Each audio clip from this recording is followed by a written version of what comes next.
welcome back to the Trauma Therapist Podcast. My name is Guy McPherson. My mission is to help trauma therapists be their incredible selves, to be human, to be real, not just a clinician. I'm a big believer in who we are is more important than what we know. And this requires cultivating authenticity, genuineness, and vulnerability, and that requires intention. You can learn more about my courses and workshops by going to thetraumatherapistproject.com. That's thetraumatherapistproject.com. Let's get started. All right, here we go. So 5, 4, 3, 2, and 1. All right, folks, welcome back to the podcast. I'm very excited to have as my guest today, Brooke Bralove. Brooke, welcome to the podcast. Thank you so much. I'm excited to be here. Appreciate that. So Brooke is a licensed clinical social worker, psychotherapist, advanced accelerated resolution therapy practitioner, as well as an AASECT certified sex therapist. She specializes in treating adults, couples, and groups with depression, anxiety, trauma, and relationship challenges. Through her facilitation of Brené Brown's Shame Resilience curriculum, she helps women let go of perfectionism and move toward greater authenticity, joy, and connection. Her new passion is accelerated resolution therapy, or ACE. ART. Is that right? ART? You can say ART or ART, either one. ART. Brief treatment modality using bilateral eye movements to provide lasting relief and healing to patients with PTSD, trauma, phobias, addiction, and depression. She holds degrees from the University of Pennsylvania and Columbia University and has maintained private practice in Bethesda, Maryland for 20 years. Welcome. Before we get going, Brooke, share with the listeners where you're from originally and where you are currently. I'm about 2 miles from where I grew up. So I grew up right outside DC in Bethesda, Maryland. And I've, went away for college and grad school and came right back and live really close to where I grew up. Awesome. So how did all this start for you? How did you get into this field? So back in 2016, 2017, I was going to tell you how I got into art, but I certainly can go back even further if you want. I'm really curious as to what pulled you into this field. Yeah. So, I was in therapy kind of a little bit when I was 9 and then again when I was 12. So I've always grown up with, just no stigma in my family about mental health. So I think that really is kind of the basis for why I always felt it would be okay to go into this field. I majored in Afro-American studies at the University of Pennsylvania, and I was really interested in kind of bigger public policy, social change on a really big scale. And then I realized that as many of us know, is an uphill battle. And I really thought to myself, I want to impact people. And so I really decided that I kind of wanted to do, one-on-one and group work. And so I decided to get my MSW from Columbia, and the rest is history. I did some domestic violence work for 2 years after I graduated, and then moved into private practice, which I've been doing for 20 years. Interesting to hear you say that, you grew up in an environment where there wasn't really stigma around mental health. 9 years old sounds early. I mean, what was going on at 9, if I can ask you that? Sure, of course. So my parents divorced when I was 6, and I actually handled it pretty darn well. And then a few years later, I was an anxious kid. I was a nail biter. I was one of those kids who had, stomach aches before every soccer game and test. And, I think they kind of knew I needed some extra help, and it was a really positive experience for me. And so then I was more willing to go back at different times in my life where I needed extra support.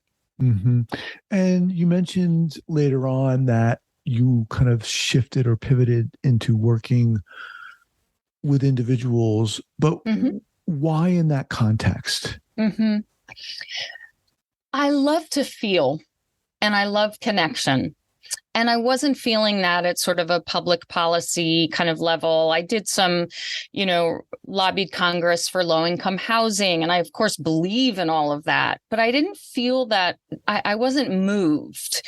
And I want to feel in my life, and I like to feel the range of all of my feelings. And I certainly working with someone one-on-one really allows you to see their range of feelings and to access your own. And I believe that's a gift a lot of therapists have, is that we use ourselves to deeply understand other people. And so I have felt more kind of satisfied and fed through this work. It's interesting to hear you say that. I think that's why I smiled, because I haven't heard many people say that. I love to feel. And especially when we're talking about this work, I mean, you're going to feel. And sometimes you've got to be careful about letting it show. And a lot of times it's not the best feelings that come, Oh, sure. I mean, I'm not saying I'm some amazing human being who has mastered how to tolerate discomfort and pain. But I always think, when you can feel the depth of that, you can feel the depth of joy. And I just don't think we can do one without the other. I just don't think that's the way life works or the way we operate. You don't know joy unless you know pain, and vice versa. Yeah. So how did you move into this profession? How did things unfold for you? How was it working with DV? Yeah, domestic violence work is really challenging. And I do think there's, quite a burnout. So I applaud anyone who can go into that type of trauma work and stay there and do it, for their whole careers. That didn't quite work with me. I loved my experience there. I learned a lot. That's how I really learned how to work with trauma. But after about 2 years, decided that I wanted to see sort of a breadth of issues, not just that one issue. But I certainly think one of the main things it taught me is really about intergenerational trauma, and to hear histories of how, many of these women, it's mostly who we worked with, many of these women experienced domestic violence in their homes growing up, and often could even go back another generation. And so I've been really interested in breaking the cycle and empowering people that they can change their lives so that they don't pass it along to their children. What was it like for you in a feeling way to be sitting with that as you started? Because that's intense. No two ways about it. Yep. Very intense work. I think in the beginning I was a little shell shocked, just like anyone coming out of grad school, and a little shell shocked with the sort of depth of pain, the re-traumatization, right? Not just intergenerational, but the women that we worked with, this was not their first, rodeo with trauma, right? I mean, obviously, I don't know exactly the percentage, but a high percentage of women had already been victims of sexual abuse, physical abuse, emotional abuse by parents, caregivers, teachers, and had already kind of developed patterns of interpersonal relationships in which they were also victimized. And I think the hardest part, I want to be honest, it's not a very sort of optimistic thing to say, but one of the hardest things was empowering people, seeing them grow, and then seeing them go back to their abuser. And one thing stands out to me so much is I had worked with a woman. We had a great connection. It really felt like she was feeling more empowered and recognizing the cycle of violence and the honeymoon period and all of that.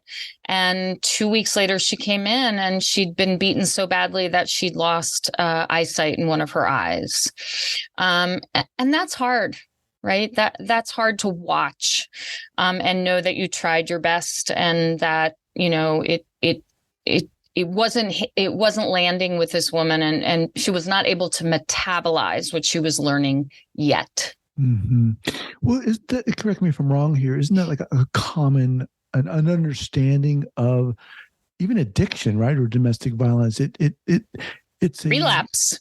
relapse. Yep, absolutely. The average woman leaves 7 times before she leaves for good. So you're absolutely right. And I needed to get used to that, right? And to begin to accept that and not take it personally or not feel like a total failure. We cannot help everyone. We do not help everyone. And sometimes we're not the right therapist for everyone. And I think that's important, and also important to share if you believe that. If you're working with someone and you begin to feel that this isn't a great fit, then I think it's our obligation to also share that with someone and talk it over. Do they feel that way? Does the patient feel that way? Or are they really feeling connected? And then why am I not feeling connected? Or why am I not feeling useful and like I'm really being a helper? Well put. So when you started initially, when you went to UFP, you had what ideas of really helping the world out, making a dent, and then you shifted. Talk to us about your idea of help, creating change. What did that mean to you? Yeah, well, again, I think I'll be honest, it caused me to be depressed in college when I was trying to work with sort of race relations on campus. And I got depressed. It didn't make me happy because it was such an uphill battle. And so then you're right, I did kind of rethink this idea of helping, and, each one teach one, each one reach one. That became more of my motto. And so I found that literally I was happier doing it one-on-one and on a smaller basis, because I really do believe that empathy is what is lacking. I really, truly believe that if everyone could see the commonalities, right? So yes, I don't know what your life is like, that you are, living in poverty and are, maybe a single parent. I may not know that, but I do know feeling overwhelmed. I do know feeling incompetent. I do know what it's like to feel all alone in something. And if I can tap that within myself, I'm much more likely to be able to reach that person. And I really, again, I'm trained in Brene Brown's work. I use it all the time. And her differentiation between empathy and sympathy, I think it would change the world if people could truly understand what empathy actually means and what it looks like in practice, in real life, right? What's a demonstration of empathy? Empathy is not just a feeling. It's how we show up in total presence, acceptance, and with curiosity, not judgment. I love the extended finger here. So, well, that's a great segue. How did you get interested in Brene Brown's work? I was like everybody else. I just saw this amazing TED Talk and thought, oh my God, yes, yes, yes, and honestly, Brene is such a straight shooter. And as you can probably already tell, so am I. And so I just related, and she put things into words that I have felt inside, but I couldn't articulate. I just couldn't do it. And so I saw her TED Talk. There was one clinician trained in the DC area in, what was called then the Daring Way. And I immediately signed up. I've been trained since 2013. I was I think I was the third or fourth person in the entire, DC, Virginia, and Maryland area to be trained in the Daring Way. And I think now there are about 36 practitioners in the DMV. And I've led over 20 intensive, group weekends where I basically use this shame resilience curriculum called Daring Greatly to help women figure out why they are not showing up, being seen, and living brave in their lives, and what's getting in the way of that. And shame and perfectionism are at the root of that. And especially in the DC area, people are quite educated here. They are, there's a lot of elitism in this area, and the perfectionism is off the chain, and it is harming all of us. Okay. So this is great here. All right, let's just pause here for a second to thank our sponsors. All right, we are back. So let's take a couple steps back and summarize, if you will, what the curriculum is, the Daring Way is, because I think many people might know that Brene Brown is associated with the word shame. She kind of highlighted that, but give us a summary of what the work is, the curriculum is. Yeah. So the curriculum, is a shame resilience curriculum, but the topics we explore, the format is basically we watch videos of Brene teaching us, something, a topic, and then we have a beautiful workbook that we concretize and personalize the lesson that we've learned by writing and exploring. And then we do kind of open sharing, which is where the shame just disappears when you're sharing things. But the topics we explore are shame, vulnerability, trust, perfectionism, empathy, self-compassion. And we learn how all of those are related and what we are willing to give up in the face of trying to be more vulnerable and authentic. And so, we look at what are the messages we got about being vulnerable? What does vulnerability mean to you? And we learn quickly, and then we practice it in the entire weekend. So we're learning about vulnerability, and then we're putting it into practice live. And some people say, I could never share things that are vulnerable with a group of strangers. And I'll say, you'd be surprised. In fact, sometimes it's just easier to do that than with the people we love. And so we're practicing, we're learning that when we share our most vulnerable, shame-filled truth, people don't walk away, they lean in. And so one of the things Brene talks about so much is that vulnerability is the first thing we look for in other people, and it's the last thing we're willing to show in ourselves. Okay, stop. This is so good. I want to slow down a little bit. Is this just for women?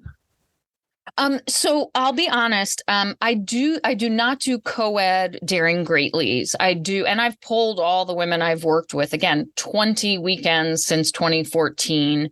And people really do agree that they would not feel comfortable doing it in sort of a mixed gender. And again, these are people who identify as women. So we have, non-binary and trans people participate as well.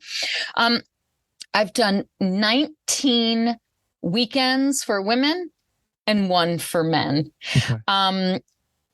That weekend with men was absolutely magical, and they did the most brave work. But I do find it's a little bit harder to sell to men, to say, hey, want to go talk about shame for 2.5 days and vulnerability?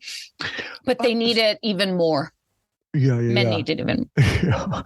So why, first of all, define shame, and then why does shame fit so prominently in this work, and maybe even in her work? So, shame to me is the inherent belief that you are not good enough, and that you are actually quite flawed. Shame is something is wrong with me.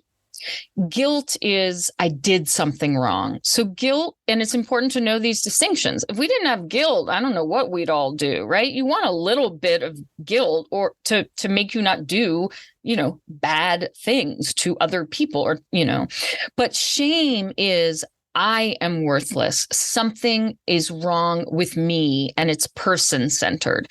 So we always want to kind of it's not that one is necessarily better than the other, but they do, guilt does not produce addiction, domestic violence, Right. all sorts of problems. And shame does. Shame is deeply correlated with, early pregnancy, addiction, and, dropping out of school, all sorts of things. Guilt is not. It's actually sort of inversely correlated with those things. So the work here is looking at shame, looking at its origins, how it's impacting us. And you also mentioned a couple other words that I love. Vulnerability is one of those. Yeah. How do you define that? So one of the great exercises we do is, we there's all these sentence stems, and it'll say, and again, we write them down, vulnerability is, vulnerability feels like. If vulnerability were a color, it would be what? If it had a texture. And I love seeing what people come up with, because they can be very different. What would it smell like? What would it taste like? All sorts of things. But vulnerability is about risk, and taking risk and opening your heart and not knowing what will happen. And I know one of your favorite questions is, what's your favorite quote? And one of my favorite quotes is, life begins at the end of your comfort zone, right? Nothing magical happens when you're in this kind of comfort, I got this, I know this, I'm safe. It happens when you walk outside of that. And I'm a big fan of likening, I love, metaphors and similes. Therapy to me is like going to the gym. If you do the same exact thing over and over again and expect a different result, it's not going to happen. Right. So the only way we improve at the gym is by experiencing some discomfort. Now, we don't actually do well if we go to a trainer and it's this, aggressive workout, and then we're so sore that we never go back. Right. So I'm not asking you to jump off a cliff when you're sitting with me. I'm there to support you, but I am going to gently push you just a little bit outside, help you learn how to tolerate that discomfort, do it anyway. And that's where the growth, the learning, the getting stronger really happens. I agree with that, but I want to kind of go back on really what is vulnerability? I mean, you talked about how to get there. Is vulnerability the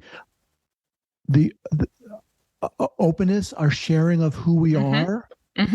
Yeah, well, vulnerability is risk and emotional exposure with no guarantees. And so, yes, to me, I like to do kind of motions to reflect, so I guess nobody could see, but to me, vulnerability is literally like opening your heart. It's a heart opening and saying, this is actually who I am. You can see, my degrees, you can see my job title, you can see the way, I show up with, my perfect outfit for the perfect occasion and, and the Botox and the photoshopping and all of that. That's not vulnerable at all. Those are masks. And so one of the things we do at the end of Daring Greatly is to really say, what shields, are you willing to take off? And what do you need to leave on? So we do a creative project in Daring Greatly where everyone goes home and basically puts shame into their shame into a creative project. And my absolute favorite was a patient that I'd worked with for a number of years. And she'd had more plastic surgery than lots of people, let's just say. And she was a beautiful woman, but she had really, so much of it was how she looked. And so she came in and she took every concealer she owned. She like attached it to a black vest. And she came in and she said, I am done with concealer. I am done with the masks. And she, took it all out and threw it in the trash can. Wow. So that's what she was willing to do. But she also was identifying that right now she needed to keep a few things. Mm-hmm. Like, for instance, I know some of my armor is self-deprecating humor. I'm going to poke fun at myself before you can, right? That's a defense. That's a shield, armor that I put on. But you know what? I kind of like that part. So I'm not really willing to give that up. But you know what? I'm willing to give up, feeling like I have to wear makeup to go to the grocery store. I actually don't feel that way, but I'm giving you an example. What am I willing to give up? The perfectionism of, making it look like my kids are perfect. My kids aren't perfect. I'm imperfect. They're imperfect. And I'm okay talking about that. Right. I really don't believe that people want a therapist who shows up as perfect. And I often ask people, think about that one perfect person from high school that you just thought was just on this pedestal. And think about how alone they probably felt because they had to be perfect all the time. And I've talked to the woman from high school that I admire and thought was perfect. She wasn't really happy. She had just put so much, and she, had an eating disorder and she had alcoholism in her family. So it's not that it's to say, you aren't perfect. It's to say we all struggle. We all struggle. And yes, to different extents and about different things. But that's common humanity. And that is, again, how we relate to other people. You don't have to know someone's exact experience to be empathic. You have to tap that same emotion in you and then relate that. That is what empathy is. And empathy isn't about saying the right thing or solving it. Most of these problems that people are coming in with, I can't solve for them. They're much more complicated, but I can sit with them and I can have eye contact and I can show them, by touching my chest or letting out a sigh that I deeply am receiving them, what they're saying, and I'm with them. I'm right there and I'm not going anywhere because I don't want to give the impression that what they're saying to me or a friend is overwhelming. I'm just here and I can't do anything about it, but thank you for sharing me. I believe what I do is sacred and an honor to see people's true vulnerability and authenticity, a true honor and a gift. Wow, you're very intense. I mean, in the best way. I'm thinking to myself, my God, this is exactly what I want this podcast to be about. I mean, getting to that point. The people who come to you or the people who come to these, seminars, these weekends, whatever? Weekends, yeah. Why are they coming? I would say a lot of people feel stuck, and it's a great place to go do a deep dive of 2.5 days. There are limitations to 45-minute weekly psychotherapy, right? And so going in, getting vulnerable on the Friday night, and, I always say tears are welcome early and often, and somebody gets the award for going first, for modeling vulnerability. And guess what? Sometimes it's me, because I read a poem at the beginning of Daring Greatly and it touches me deeply. And occasionally, I'll be a little teary. It doesn't last very long, but occasionally I'll do it. And then, so it's really women who feel stuck. It's a lot of women who say, there is something I don't know, but something is missing. I can't feel joy, or, I'm with my family and I can't be present. It's women, again, who have it all going on. They can point to the car and the house and the job and the 2.2 children. I think it's more than that now, the average, but something is lacking and they can't put their finger on it. And mostly it's because they're not being brave. They're not trying new things because they are addicted to being perfect and being looked at as perfect and feeling perfect on the inside.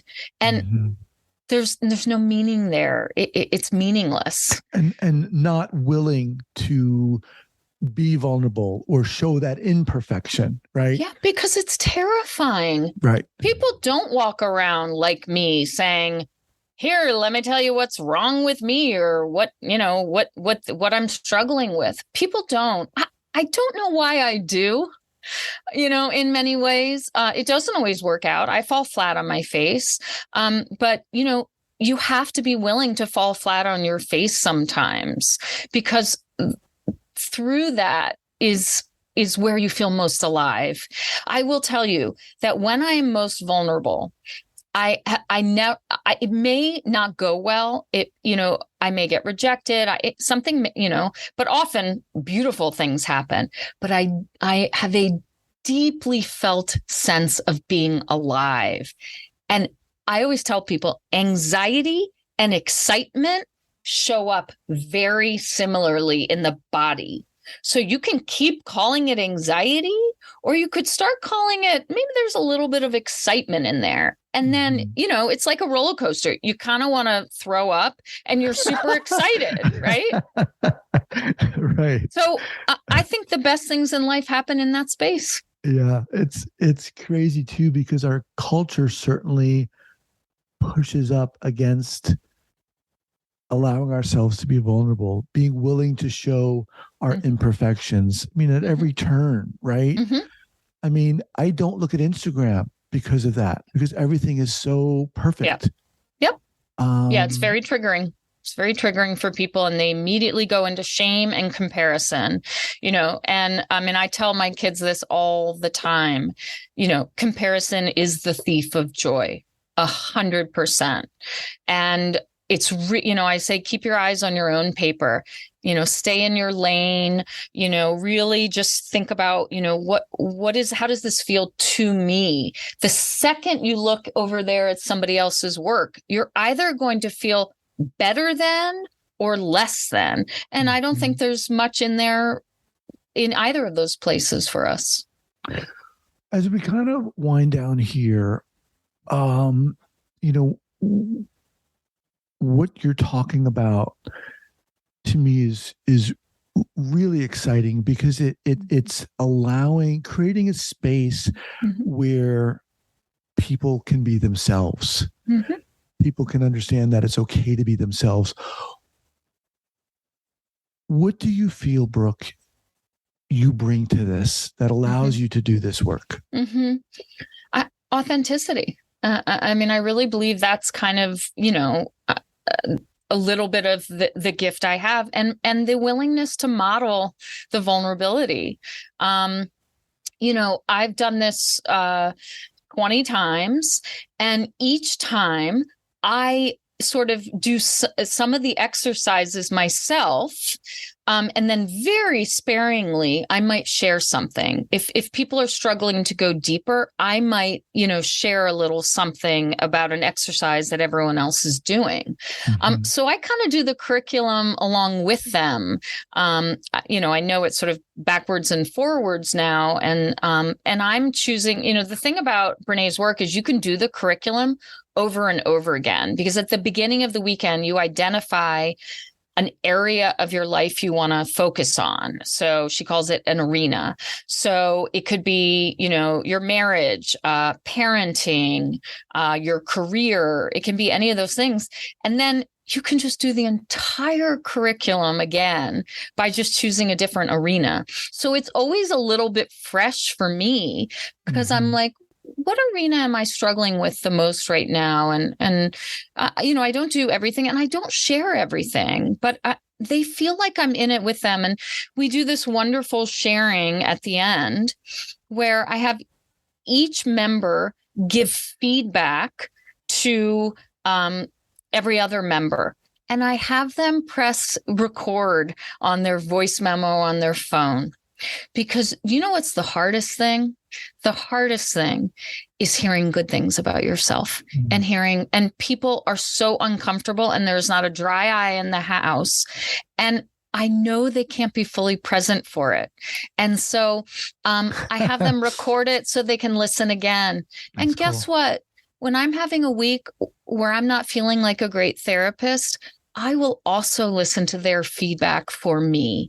It's not always 100% positive, but a lot of it is. And what most people say is, thank you for being vulnerable yourself, because then we had the courage to do it.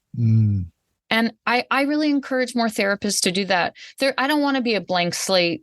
I don't want to see someone as so much better than me who's a therapist. I want them to have the wisdom and the good boundaries and not to overshare, of course, but to model that they make mistakes too. And I really believe that's a gift. That's awesome. All right, Brooke, man, where do people get in contact with you? So certainly my website, which is just my full name, brookebralove.com. And then Instagram is at Brooke Bralove Psychotherapy. I'm also on TikTok and Facebook. And come join me in a Daring Greatly weekend. So, and people can, I'll have those linked up here at the show notes page at the traumatherapistpodcast.com. Brooke, awesome. Man, love to have you back. You're so inspiring. We didn't even get to what I thought we were talking about today. So well, I'll have you back. Yeah. Thank you so much, Guy. Thank you. All right. Take care.